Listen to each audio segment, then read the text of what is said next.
For this video, I'm going to create a SQL database. So create here.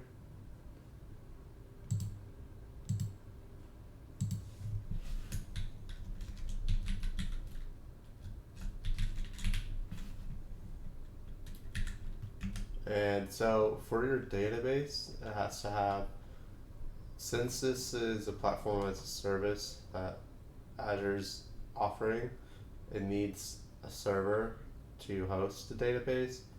And it's not going to be like a virtual machine that you can control. It'll be just a server that you don't have to worry anything about it, which is good. So let's create a new one since I don't have one. We'll just call it SQL Server. Cool. And this is login info to be able to connect to the server.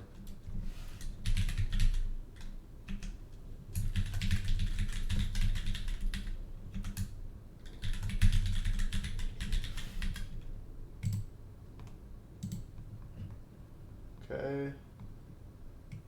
SQL Elastic Pool is if you have multiple databases and you want to pull those resources together so they're shared, that's when you'll use that. So I'm going to keep it no. And compute and storage. Let's just configure database. Alright, it's not working at this time. I'll pause and try again. Okay, it's working now. I refreshed it.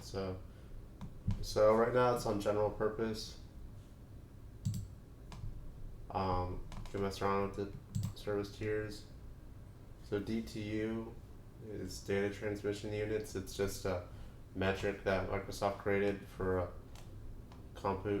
computing resources like memory, CPU. So the lower, so we're just gonna use basic. That should be good.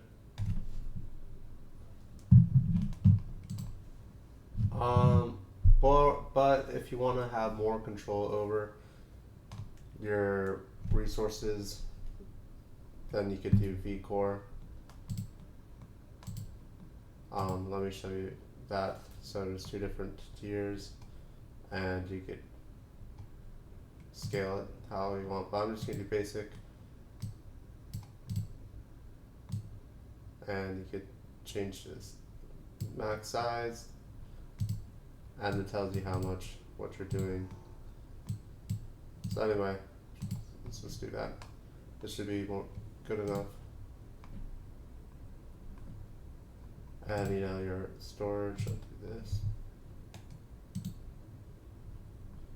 And so this is going to be like your firewall rules.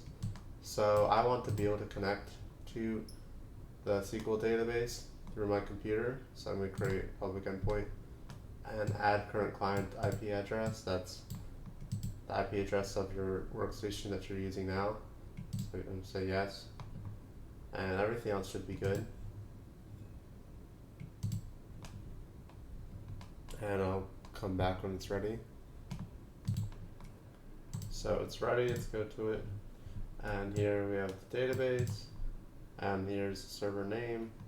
And so it created two resources actually.